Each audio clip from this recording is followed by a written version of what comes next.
Audio Jungle. Audio Jungle. Audio Jungle. Hello everyone, my name is Nuzhat Ansari and I am from Tourism Education, and today I am going to give a presentation on the topic Ajmer Sharif Dargah. If you like my videos, then please like, share and subscribe our channel.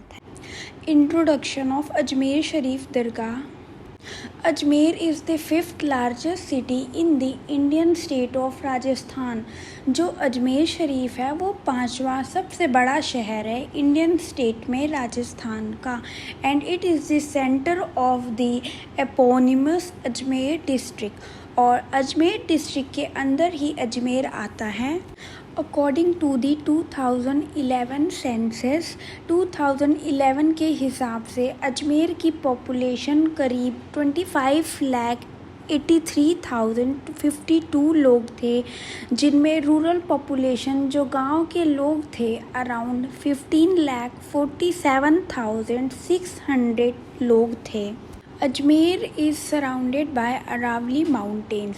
Ajmer जो है वो Aravalli mountain है राजस्थान में, उससे surrounded हुए हैं, उसी के आसपास है ये. It is pilgrimage center for the shrine of the Sufi saint Khwaja Moinuddin Chishti and is ancient Hindu pilgrimage city. Pushkar famous for the temple of Brahma.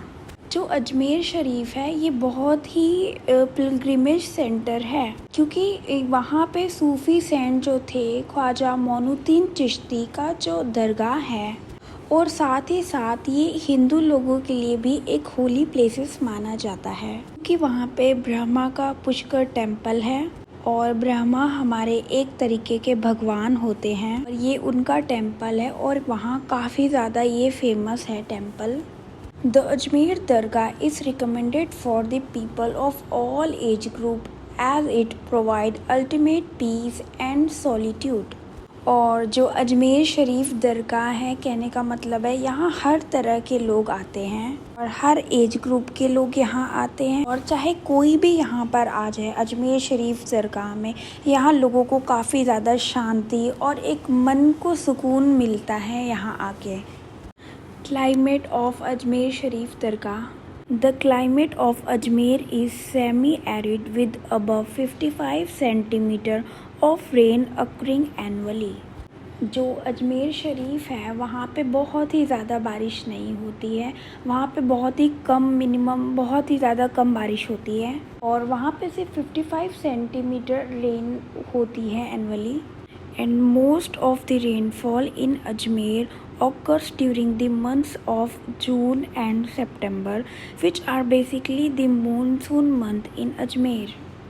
ज़्यादातर जो बारिश होती है अजमेर शरीफ में, उसको कैसे नापा जाता है कि कहाँ पर कैसे बारिश हो रही है, कहाँ पे ज़्यादा हो रही है या फिर कहाँ पे कम बारिश हो रही है, ये सेंटीमीटर में नापा जाता है कि मतलब कितने रेनफॉल हुए हैं और कितने नहीं. Temperatures are found to be relatively high all throughout the year. Ajmer में राजस्थान, क्योंकि वहाँ पे डेजर्टेड एरिया है, ये वहाँ का जो टेम्परेचर बाकी जगहों से थोड़ा अलग होता है, मीन्स थोड़ा हाई रहता है पूरे साल का अगर देखें तो.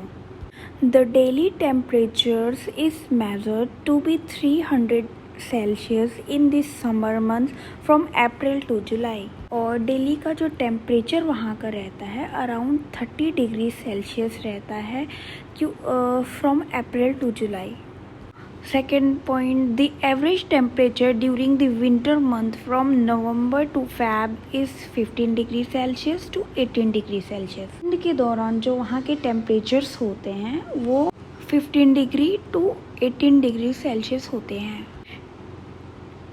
The winter climate is temperature and mild with very less or even no humidity at all. वहाँ का जो ठंड का क्लाइमेट होता है वो बेसिकली नॉर्मल होता है बिल्कुल, और वहाँ पे काफ़ी कम ह्यूमिडिटी भी होती है. Temperatures during the winter seasons are also found falling below freezing levels because of sporadic cold weather front, मतलब वहाँ के जो विंटर सीजन्स के टेम्परेचर्स हैं वो भी फ्रीजिंग पॉइंट पे आके काफ़ी कम हो जाते हैं। ये वहाँ का पूरा डेजर्टेड एरिया है। सिर्फ इस वजह से वहाँ पे दिन में काफ़ी ज़्यादा गर्मी होती है और रात में ज़्यादा ठंड होती है, थोड़ी अपोजिट होती है दोनों साइड पे। History of Ajmer Sharif Dargah. The small town of Ajmer 78 miles west of Jaipur played a surprisingly important role in India's history.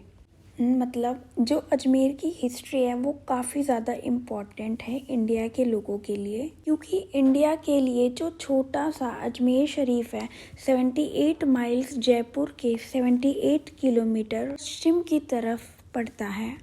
Set at the point where the rocky Aravalli Hills end and the Thar Desert begins.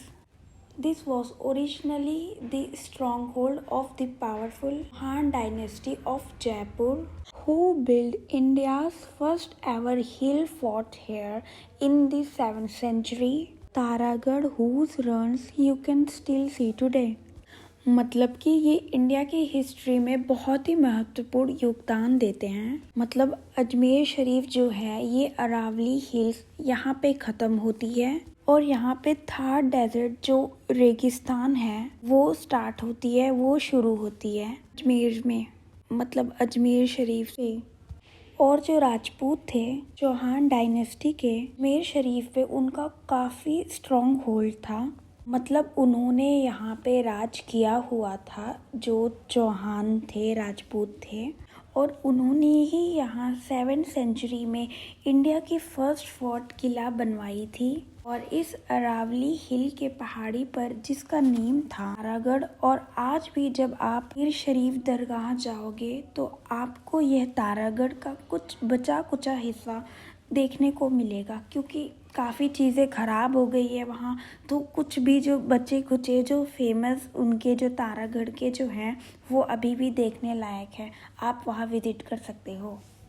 Ajmer was ruled by the great Raja Prithvi Chauhan, the last Hindu king of Delhi, until his defeat in 1192। ये जो पृथ्वीराज चौहान थे इन्होंने काफ़ी time तक यहाँ पर अजमेर शरीफ में राज किया था, अपनी हुकूमत दिखाई थी, चलाई थी। ये दिल्ली के एक हिंदू किंग थे और अकबरी किंग थे और राज किया था इन्होंने। 1992 में उनको मात मिली थी, किसी ने उनको हराया था काफ़ी बुरी तरीके से, उनको मात मिली थी 1992 में। After having changed hands several times, in 1556 Ajmer finally came under the Mughal Emperor Akbar, who used it as the headquarters for his vitally important operation in Rajasthan। मतलब और फिर जब पृथ्वीराज चौहान मारे गए थे लड़ाई में के बाद यहाँ पे बहुत सारे राजा महाराजा आए थे हुकूमत करने, पर वो ज़्यादा दिन राज नहीं कर पाए थे अजमेर शरीफ में। और फिर लास्ट में 1556 में ये जो जगह है अजमेर शरीफ वो मुग़ल एम्परर अकबर के हाथ में आया था फाइनली लास्ट। जैसा कि मैंने अभी बताया 1556 में जो अजमेर शरीफ है मुग़ल एम्परर जो अकबर बादशाह थे वहाँ के, उसके अंडर में आया था ये। उन्होंने ही अजमेर को अपना हेडक्वार्टर बनाया माना और यहीं से ही वो सारे जो इम्पोर्टेंट काम करने मतलब उनके जो इम्पोर्टेंट काम करने होते थे यहीं से ही वो किया करते थे।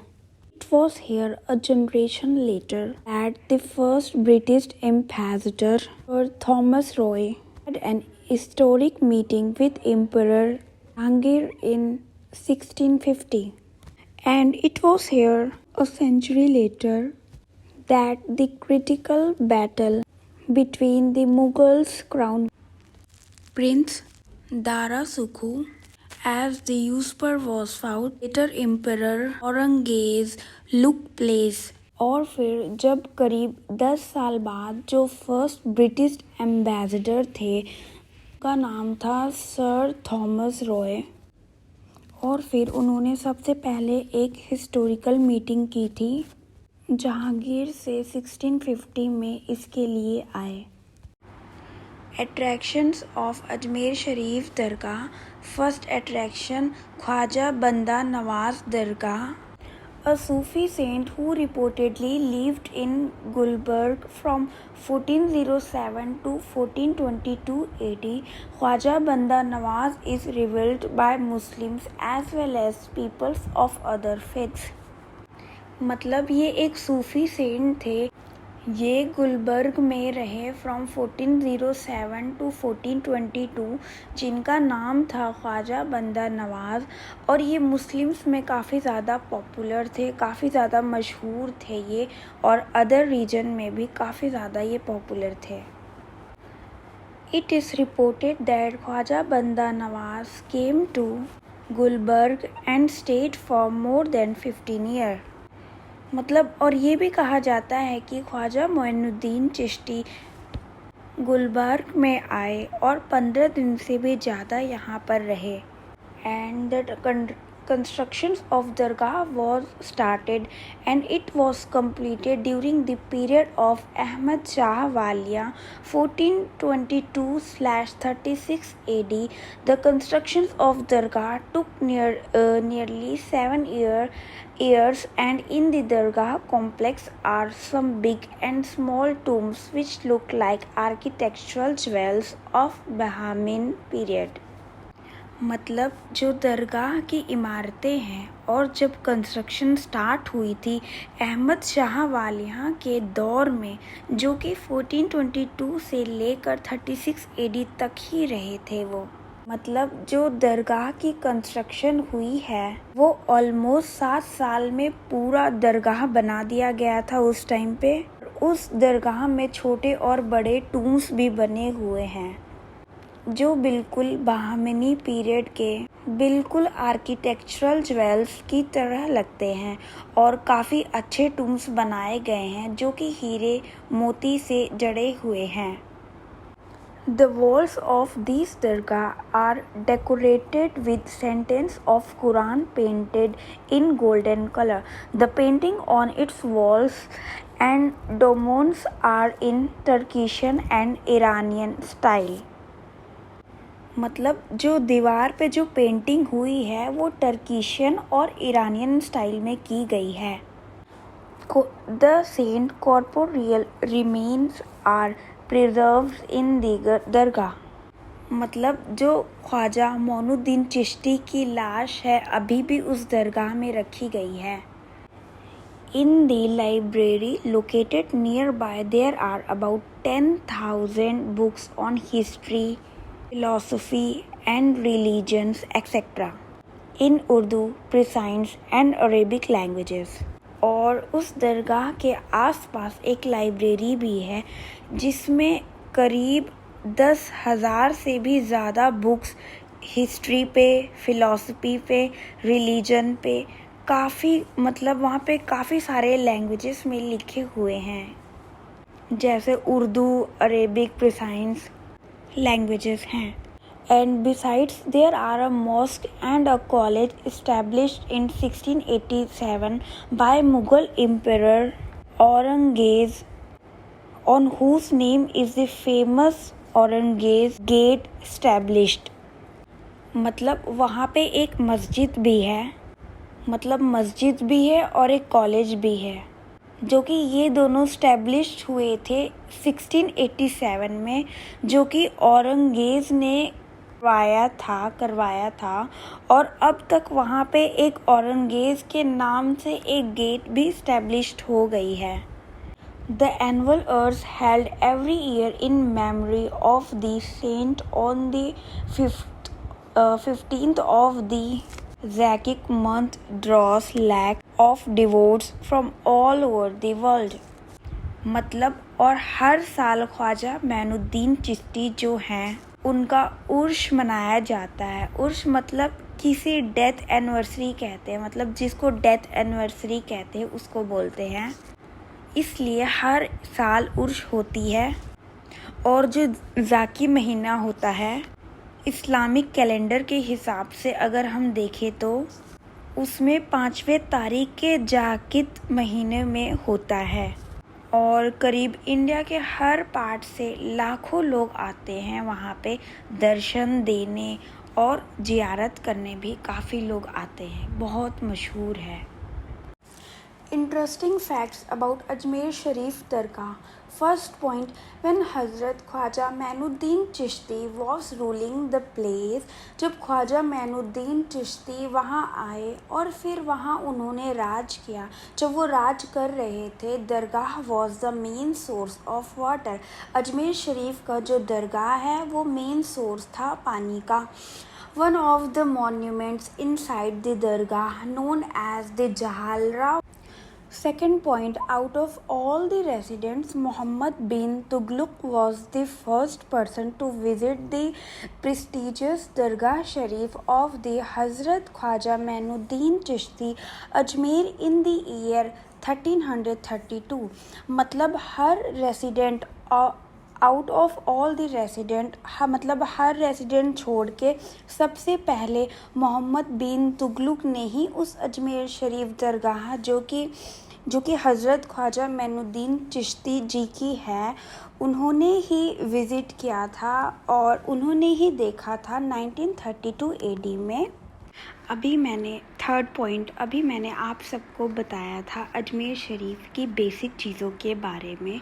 दरगाह में 2 बड़ी बड़ी देग रखी हुई है, उसमें रात के टाइम वहाँ के लोग खाना बनाते हैं और बताया था सुबह मतलब प्रसाद के रूप में बांट देते हैं। ये सारी बेसिक चीज़ें मैंने आप सबको पहले ही बताई हुई हैं। Inside the dargah a significant amount of foods is preparing during the night and distributing to the public in the form of tabarruk. मतलब दरगाह के अंदर ही एक बहुत बड़ा देग में खाना बनाते हैं, तैयार करते हैं रात के टाइम वहाँ के लोग, फिर सुबह के टाइम लोग बांट देते हैं प्रसाद के रूप में तबर्रुक के नाम पर। अब तबर्रुक मतलब ये एक तरीके से नेकी का काम होता है या कह सकते हैं सबाब का काम लोग करते हैं, तो means a blessing which is given after the morning prayer. जब सुबह लोग नमाज़ पढ़ते हैं उसके बाद वहाँ पे लोगों को खाना खिलाया जाता है अच्छे से, ताकि लोग वहाँ खाना खाएं और लोगों को दुआएं दें। Over 33 Quranic verses alongside the 99 sacred names of Allah have been beautifully inscribed on the Jama Masjid, which is treated to the eyes. वहाँ पे जो दरगाह है जहाँ पे मस्जिद है वहाँ पे 33 कुरान शरीफ की वर्सेस लिखी गई हैं। वर्सेस का मतलब होता है आयत, प्लस अल्लाह पाक के ब्यूटीफुली मतलब बहुत ही ज़्यादा खूबसूरती से वहाँ पे उस मस्जिद पे नाम लिखे गए हैं। Second attraction Anna Sagar lake. The well-known man-made lake Anna Sagar was constructed by Maharaja Annaji between 1135 to 1150 AD. मतलब जो अन्ना सागर है वो एक मैन मेड झील है। एक झील मतलब एक पूरी तरीके से एक समुद्र बनी हुई है और वो काफ़ी छोटी समुद्र है और उसे हाथ द्वारा बनाया गया था, हैंड मेडेड है और इसे महाराजा अन्नाजी ने बनवाया था 1135 से लेकर 1150 AD तक। The end sector of Maharaja Prithviraj Chauhan. Later, the Mughal rulers made some further modifications to enhance the lake, and it is one of the best places to visit in Ajmer. मतलब पृथ्वीराज चौहान के एंसेक्टर जो थे महाराजा अन्नाजी, उन्होंने ही इसको बनवाया था, इसका निर्माण किया था और फिर बाद में पृथ्वीराज चौहान के जो एंसेक्टर थे उन्होंने ही बनवाया था। पर जब मुग़ल एम्परर आ गए वहाँ पे मतलब उन्होंने जब राज किया अजमेर शरीफ में उन्होंने जब राज किया, उन्होंने फिर इस लेक में और काफ़ी सुंदर काफ़ी खूबसूरती से काफ़ी चीज़ें बनवाई, उसका एक तरीके से उन्होंने भी निर्माण किया था। और आज के टाइम में ये one of the best place मानी जाती है जो आप वहाँ पे विज़िट कर सकते हैं। Near the lake is the Daulat Bagh, a garden get out मतलब set out by emperor Jahangir. Emperor Shah Jahan later added 5 pavilions called as the Biradari among the garden and the lake। मतलब इस लेक के पास ही एक दौलत बाग है जो कि जहांगीर ने, जो मुग़ल एम्परर थे, उन्होंने बनवाया था। और फिर बाद में जहांगीर के बाद जब शाहजहां आए, जहाँ ये रूल करते थे, मतलब उन्होंने कम से कम 5 रास्ते वहाँ पे मतलब ऐड करवाए थे गार्डन्स और लेक के पास, मतलब जहाँ से लोग आ जा सके। The lake is an interesting family outing spot. An island lies in the middle of the lake। जो वहाँ की लेक है वो काफ़ी ज़्यादा ब्यूटीफुल, काफ़ी ज़्यादा खूबसूरती से बनाई गई है और वहाँ पे फैमिली स्पॉट के लिए, आउटिंग के लिए लोग अपनी फैमिली को लेकर जा सकते हैं, मज़े कर सकते हैं। इस लेक के बीचों बीच एक छोटी सी आइसलैंड भी मतलब बसी हुई है, वो काफ़ी ब्यूटीफुल दिखती है। On a hill near the lake is located a circuit house that utilized to be the British residency. From the east side to the Daulat Bagh Gardens, visitors can hire boat or water scooters to reach the island. Every summer the lake gets dry। कहने का मतलब है पहाड़ पे ही जो अरावली है और उसके बिल्कुल पास में ही एक छोटा हाउस है जो कि जब ब्रिटिश वहाँ राज करते थे उन्होंने बनवाया था, उन्होंने ही निर्माण करवाया था और उस समय ब्रिटिश रेसिडेंसी रहा करता था वहाँ पे। और लेक के बीचों बीच एक छोटी सी जगह थी जहाँ पे ब्रिटिशर्स लोग रहा करते थे और वहाँ दौलत बाग गार्डन जो था उसके पूर्व तरफ से लोग वहाँ नाव पे बैठ के या फिर वाटर स्कूटर लेकर लोग आइसलैंड पे पहुँच जाते थे और ढेर सारे मज़े करते थे। थर्ड अट्रैक्शन 2.5 दिन का झोपड़ा। Beyond the Dargah of Khwaja Moinuddin Chishti, on the town outskirts are the extraordinary ruins of the Adhai Din Ka Jhopda Mosque, and it is one of the famous places to visit in Ajmer। मतलब ख्वाजा मोइनुद्दीन चिश्ती के दरगाह के अलावा वहाँ पे एक 2.5 दिन का झोपड़ा, एक मस्जिद है, उसकी अभी भी जो रिमेनिंग्स कुछ बची हुई है इमारतें जो कि काफ़ी ज़्यादा मशहूर हुआ करती हैं, वो उस जगह को जहां आप विज़िट कर सकते हो। According to the legends, constructions in 1153 took only 2.5 days। Others say it was named after festivals lasting 2.5 days। Others says it was originally built as a Sanskrit college, but in 1198 Muhammad of Ghori seized Ajmer and converted the buildings into a mosque by adding a 7-arched wall covered with Islamic calligraphy in front of the pillared hall. अगर पुराने लोगों के हिसाब से देखें, इसीलिए इसका नाम 2.5 दिन का झोपड़ा रखा गया था, क्योंकि इसको बनाने में सिर्फ 2.5 दिन लगे थे वहाँ के लोगों को। और कुछ लोगों का मानना है कि कुछ लोग ऐसा कहते थे कि कोई भी फेस्टिवल उस समय में हुआ करता था जो 2.5 दिन तक चलता था, सिर्फ इस वजह से उसका नाम 2.5 दिन का झोपड़ा रखा हुआ था। और ये ओरिजिनली एक संस्कृत कॉलेज ने बनवाया था, बट 1198 में जो मोहम्मद गोरी थे उन्होंने अजमेर अपने कब्ज़े में ले लिया था, अपनी हुकूमत कर ली थी और इस बिल्डिंग को उन्होंने एक मस्जिद बनवा दिया था।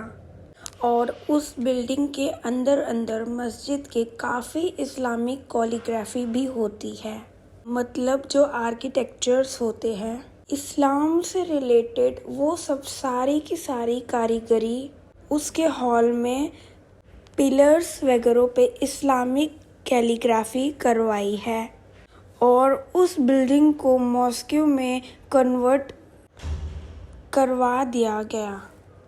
Although in need of restoration, it's an excised piece of architecture with soaring domes, pillars and a beautiful arch screen, largely built with piece of Jain and Hindus temple.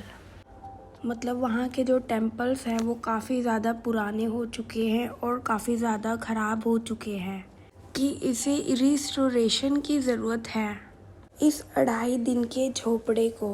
लेकिन ये काफ़ी एक्साइज्ड है, बहुत ही ज़्यादा यूनिक है पीस ऑफ आर्किटेक्चर, जहाँ पे डोम्स है, पिलर्स है और काफ़ी ब्यूटीफुल आर्च स्क्रीन्स भी है। और ये बेसिकली जैन और हिंदू टेम्पल के पीसेस से बनी हुई है। हमारा चौथा अट्रैक्शंस है Akbar's palace and museum. Archaeological Museums was established in 1949, located in the Dil-e-Aram Gardens of Ajmer. The museum is divided into 3 sections and it is one of the best Ajmer tourist place, comprising a collections of sculptures and some materials of earlier civilization. The museum features 2 Yupa pillars, sacrificial posts. जो archaeological museum है अजमेर शरीफ में वो 1949 में establish हुई थी। अजमेर के दिल आरम garden में ये म्यूज़ियम लोकेटेड है और ये 3 सेक्शंस में बटे हुए हैं और ये one of the best place मानी जाती है लोगों के लिए। अगर आप अजमेर में गए हैं घूमने के लिए और यहाँ पे जब आप जाओगे आर्कोलॉजिकल म्यूज़ियम में तो आपको स्कल्पचर मिलेंगे देखने को, मतलब लोगों की इमारतें मिलेंगी और खूब सारे स्टैचूज़ मिलेंगे और कुछ पुराने मटेरियल मिलेंगे। जो पुराने सिविलाइजेशंस थे उनके कुछ मटेरियल्स वगैरह मिलेंगे वहाँ पे। और लास्ट, इस म्यूज़ियम में जब आप विज़िट करोगे, जब आप जाओगे तो आप देखोगे आप सबको 2 यूपा पिलर्स नज़र आएंगे।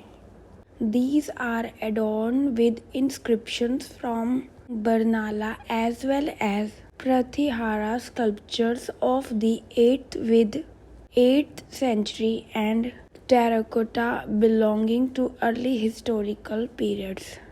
और ये जो 2 यूपा पिलर्स हैं ये बरनाला और प्रतिहारा स्कल्पचर्स के हैं, दोनों के दोनों। ये दोनों के दोनों 1 सेंचुरी से हैं जो कि हिस्टोरिकल पीरियड्स को बिलोंग करते हैं। Once situated in the ancient capital of Jaipur, the museum is home to the dug up material from like Rai, Bairat, Sambar, Nagar and also destinations. मतलब ये जयपुर की कैपिटल है अजमेर वहाँ पे सिचुएटेड है और इस म्यूज़ियम में जब डग अप किया गया तो वहाँ पे काफ़ी अलग अलग पुराने टाइम के मटेरियल्स थे, लाइक राई, बैरत, सांबर, नगर, ये सब मिले थे। In addition to these sculptures and inscriptions gathered from various sites in the former Jaipur state that was housed at Vidyar Gardens are also showcased in the museum. मतलब और इस म्यूज़ियम में पुराने मटेरियल के अलावा वहाँ पे स्कल्पचर्स और इंस्क्रिप्शंस भी अवेलेबल हैं जो कि म्यूज़ियम में रखे गए हैं। How to reach Ajmer Sharif दरगाह। सबसे पहले आता है जो अजमेर है वो राजस्थान में ही लोकेटेड है और ये एक वेल कनेक्टेड सिटी है। अगर हम बात करते हैं बाय एयर या बाय रेल या बाय रोड की, तो अजमेर जो है वो एक काफ़ी ज़्यादा मशहूर सिटी है और ये कंट्री के हर साइड से कनेक्टेड है, चाहे ये रोड हो, रेलवे हो या फिर एयर हो, जैसा कि मैंने आपको बताया।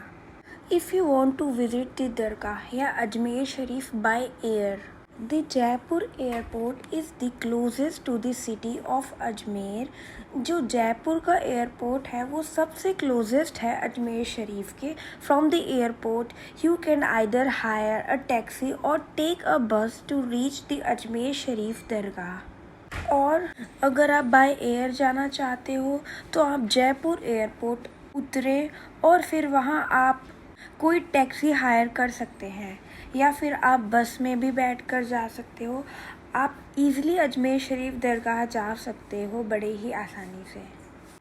Next thing is bye rail. The Indian railway network is one of the most well connected service in India. जो इंडियन रेलवे है वो भी काफ़ी अच्छे से कनेक्ट की गई है इंडिया का हर एक part. There would be regular trains from essential place in the country to Ajmer, either directly or by a change in two trains to help you reach the city. तो वहाँ पे भी अजमेर के लिए हमें हर जगह से ऑलमोस्ट रेगुलर ट्रेन्स मिलती है। अगर आपको डायरेक्ट अजमेर की रेलवे नहीं मिलेगी तो आपको कनेक्टिंग एंट्रेंस मिल जाएगी, जहाँ पे आप आराम से सिटी पहुँच सकते हैं बिना किसी परेशानी के। From the station you can book a cab और take a local bus to reach the Ajmer Sharif dargah. मतलब और जब आप सब अजमेर शरीफ दरगाह के रेलवे स्टेशन पर आओगे तो आप वहाँ से टैक्सी हायर कर सकते हो, ऑटो हायर कर सकते हो या फिर बस हायर कर सकते हो अजमेर जाने के लिए। Next thing is by road. दो hiring a cab is an option, it would be advised to take regular buses that pay between important cities to Ajmer regularly. आप सब कैब भी ले सकते हो अगर आपको बाय रोड आना हो तो अजमेर शरीफ में। आप एक कैब हायर कर सकते हो अजमेर शरीफ आने के लिए। आप सबको वो काफ़ी ज़्यादा महंगी पड़ेगी, इसीलिए मैं ये एडवाइस करती हूँ कि आपको एक रेगुलर बसेस जो आपकी सिटी से अजमेर शरीफ जाती हो आप उसको ले, ताकि आप अपने पैसे बचा सकें। There would be direct buses to Ajmer from Delhi, Jaipur, Jodhpur, Jaisalmer that will help you reach the destination. आपको अजमेर शरीफ के लिए आपको दिल्ली से, जयपुर से, जोधपुर से या जैसलमेर से काफ़ी जो इम्पोर्टेंट सिटीज़ है वहाँ से आप डायरेक्ट अजमेर के लिए आपको बसेस मिल सकती हैं बड़े ही आसानी से। आप दरगाह विज़िट कर सकते हो। From the bus stop, you can take a taxi or another local bus to reach the Ajmer दरगाह। या फिर जब आप बस वगैरह से जाना चाहते हो तो वो अजमेर शरीफ के बस स्टॉप पे उतारेंगे आपको, फिर आप वहाँ से आप जा सकते हो, एक लोकल बसेस ले सकते हो या फिर आप टैक्सी हायर कर सकते हो अजमेर शरीफ दरगाह के अंदर जाने के लिए।